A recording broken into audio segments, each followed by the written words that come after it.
মজা। Hello, welcome again to my channel.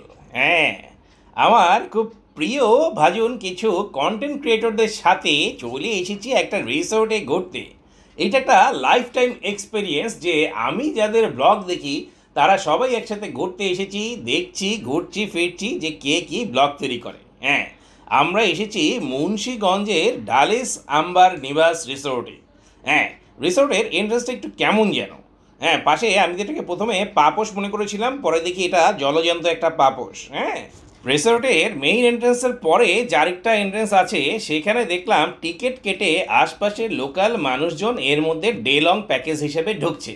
তখনই বুঝে ফেললাম রিসোর্টে ঢোকা মানেই হচ্ছে গিয়ে আমাদের আকাশ ভরা তারা অপেক্ষা করছে। বিশাল বড় সিটিজেন চার্টার মানে কি কি আছে এখানে। হ্যাঁ, একদম 24টা সিরিয়াল দেয়া। আর এখানে এই মৌসুমি ফল টল নিয়ে এই লোকাল যারা হচ্ছে গিয়ে আছে, হ্যাঁ, তারা বসে আছে যে এগুলো বিক্রি করবে। আর এখানে মোটামুটি 1-2 মিনিট হাঁটার ডিস্টেন্সেই তোমরা মেইন টাওয়ার বিল্ডিং বা মেইন যেইখানে তোমরা থাকবে সেই জায়গাটা পেয়ে যাবে। এই জায়গাটা মোটামুটি ভালোই, মানে এটাকে হচ্ছে গিয়ে খুব বেশি একটা আন্ডার রেটিং দেওয়ার কোনো কিছু নেই। নর্মাল একটা লবি, আর তার সাথে হচ্ছে কি ডেকোরেশনটাও মোটামুটি মানানসই, খারাপ না একেবারে। আর এরপরে আমাদের হচ্ছে গিয়ে দোতলায় হচ্ছে রুম দিয়েছে।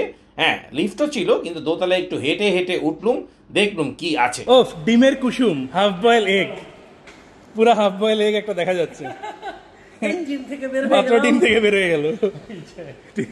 দোতলায় রুমে যাওয়ার পথেই এই রিসোর্টের অন্যতম আকর্ষণ সুইমিং পুলটা চোখে পড়লো। তা আমরা পুল থেকে নামতে পারবো এরকম ইয়ে নাই? না না, ওই যে হ্যাঁ বড়,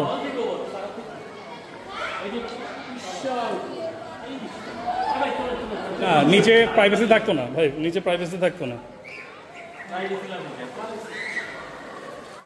এবার তোমাদেরকে এই রিসোর্টের রুমটা দেখিয়ে দিই কেমন। হ্যাঁ, এই রুমের ভাড়া পড়েছে আমাদের 8,500 টাকা করে। এর সাথে শুধুমাত্র ব্রেকফাস্টটা ইনক্লুডেড, ডিনার আর লাঞ্চ তোমার নিজেদের। ঠিক আছে, এখানের মধ্যে মোটামুটি ভালো হচ্ছে গিয়ে মানে সিঙ্গেল 2টা বেড, যেহেতু আমরা সব ব্যাচেলর ট্রিপে এসেছি। আর রুমের স্পেসও যথেষ্ট বড়, মানে জায়গা নিয়ে খুব বেশি এরা কিপটামি করেনি। আর রুমের মধ্যে হচ্ছে কি যেই জিনিসগুলো নর্মালি থাকে আর কি, সব কিছুই আছে। একটা রিসোর্টে যদি তোমরা যাও, মানে বাংলাদেশের ABC 3 ক্যাটাগরির রিসোর্টের মধ্যে এই জিনিসগুলো তোমরা কমন পাবে। এখানের মধ্যে একটু লাল চা খাওয়ার ব্যবস্থাও আছে, গরম পানি করার ব্যবস্থাও আছে। সোনার বাথরুমে হাগার খুব ইচ্ছা ছিল, কিন্তু এখানে সোনার বাথরুম তো পাইলাম না। এই ওয়াশরুমে ঢুকে শুধু একটা জিনিসই বুঝতে পারলাম যে আরবের শেখরা যারা টাকা রাখার জায়গা পায় না, তারা কেন সোনা দিয়ে বাঁধিয়ে কমরটা বানায়। হ্যাঁ, তাদের বিসর্জনও তো সোনার মতোই দামি নাকি, আমাদের মতো তো আর না। দেখতে দেখতেই চোখের নিমেষে দিনের আলো ফুরিয়ে গেল, রাত নেমে আসলো। রাতের বেলা যখন সুইমিং পুলে এরকম লাইটিং করা হয় তখন কিন্তু আরও বেশি সুন্দর লাগে নাকি, দেখতে কিন্তু চমৎকার। আর ওইখানে জিমনেশিয়াম আছে, আছে খেলার একটা জায়গা। আর এই জিনিসগুলো তোমরা তোমাদের এই রুম থেকে বারান্দা থেকে এই সব কিছু অবলোকন করতে পারো। রাতের বেলায় সেই ক্যারেট কলেজের আমচুরির দুষ্ট বুদ্ধি মাথায় চেপে বসলো। সুর কারে কয় রিসোর্টে এসে হাতে নাতে সুর, সুরে সুর ভাই, এটা ছিঁড়ে একটা হচ্ছে আমরা দেন ভাই, আমরা দেন। আমি ওই ইয়ের উপরে দেখে আমার কালার দেখছেন আপনি, এদিক দেন, এদিক দেন, এদিক দেন, এদিক দিয়ে দেখছেন অবস্থা। আপনি ই করেন,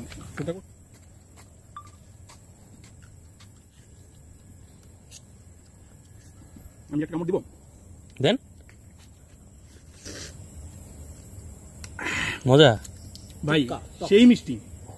আপনি এমনি এমন ডিসিশন দিলেন কে? না না, মানে টক মিষ্টি বেশি ভাই। ক্যাডেট কলেজে তো 100 খাইতো, ওই জিনিসটা।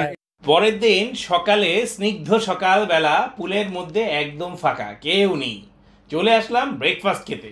আর এসে দেখলাম আমাদের জন্য সারপ্রাইজ অপেক্ষা করছে। এটা হচ্ছে বাংলাদেশের বেস্ট একটা বাফেট ব্রেকফাস্ট। হ্যাঁ, মাত্র 4 পদের কারি দিয়ে আর পরোটা দিয়ে বসিয়ে রাখা হয়েছে। হ্যাঁ, আর এর মধ্যে হচ্ছে গিয়ে এই চিকেনটা দেওয়া হয়েছে, তাও ভালো, মানে পরোটা, ডিম ভাজি, ডাল, সবজি আর হচ্ছে চিকেন কারি। তার মধ্যে চিকেনটা হচ্ছে গিয়ে ব্রয়লার চিকেন, চামড়া সহ ভুনা করা হয়েছে এবং ঠিকমতো সম্ভবত জাল দেওয়া হয়নি, কারণ একদম পোলট্রি ফার্মের স্মেল হচ্ছে গিয়ে এই চিকেন থেকে আসছে। মানে এটা খেতে গেলে অন্য খাবার খাওয়াটাই হচ্ছে গিয়ে কষ্টকর হয়ে দাঁড়াবে। তারপরেও যেহেতু ফ্রি বলতে কমপ্লিমেন্টারি ব্রেকফাস্ট, সবসময় এই কমপ্লিমেন্টারি ব্রেকফাস্ট খেতে গেলেই আমার মার্ক জুক রাসেলের সেই কথাটা মনে পড়ে যায়। হ্যাঁ, বাঙালি বলে কথা আমরা সবাই। কিন্তু এই যে আমরা যে সবাই বলছি এই খাবার দাবার এই অবস্থা, এটা যে শুধু আমরাই বলছি ব্যাপারটা কিন্তু এমন না। আমাদের আশপাশের সব টেবিল থেকেই সমান কমপ্লেন আসছে যে এতগুলো টাকা নিয়ে এই রিসোর্টে এই ধরনের ব্রেকফাস্ট প্রোভাইড করলে এটা কেমনে কি। তো যাই হোক, পেটে যেহেতু প্রচণ্ড ক্ষুধা ছিল সেই তো সব কিছু হচ্ছে খেয়ে নিলুম। ও হ্যাঁ, পরোটার সাথে কিন্তু ব্রেডও ছিল। তাহলে একটু ব্রেডটাও তো হচ্ছে গিয়ে খেয়ে দেখা যাক নাকি।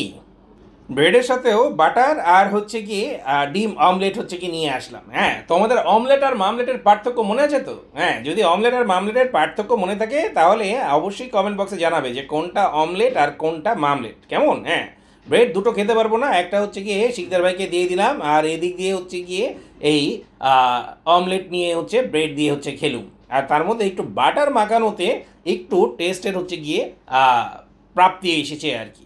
তো সব কিছু মিলিয়ে ঝিলে একটা সুন্দর হচ্ছে গিয়ে ট্যুর হয়েছে। এখন হচ্ছে গিয়ে কমপ্লিমেন্টারি ব্রেকফাস্ট খাচ্ছি। সব কিছু মিলিয়ে ঝিলিয়ে আমার কাছে এটা বাংলাদেশের মধ্যে সি ক্যাটাগরির রিসোর্ট হিসেবে আমার কাছে ভালোই লেগেছে, খারাপ লাগেনি। কিন্তু এটাকে যদি কেউ এ ক্যাটাগরি বি ক্যাটাগরির রিসোর্ট হিসেবে চিন্তা করো তাহলে কিন্তু তোমরা একটু চিন্তা ভাবনা করে হিসাব করেই আসবে। আর আমরা যতই পজিটিভ রিভিউ দিই আর নেগেটিভ রিভিউ দিই না কেন, কোনো লাভ নেই, কারণ সব রিসোর্ট ঘোরার পরে এখানে তোমরা আসবেই। আর সব শেষে এই চায়ের সাথে তোমরা বুঝতে পারবে অন্যান্য মানুষের রিয়েকশনটা। আমি বাটার চা খাই, তুমি অন্যদের রিয়েকশন শুনতে থাকো।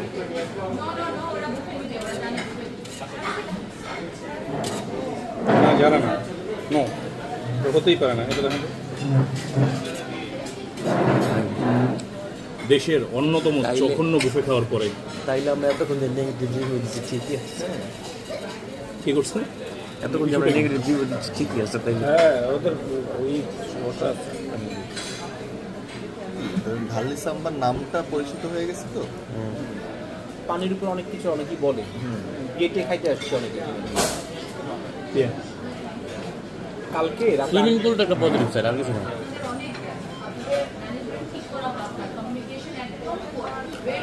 আপাকে একটা ভালো পোস্টার। আচ্ছা, এখানে আমাদের এখানে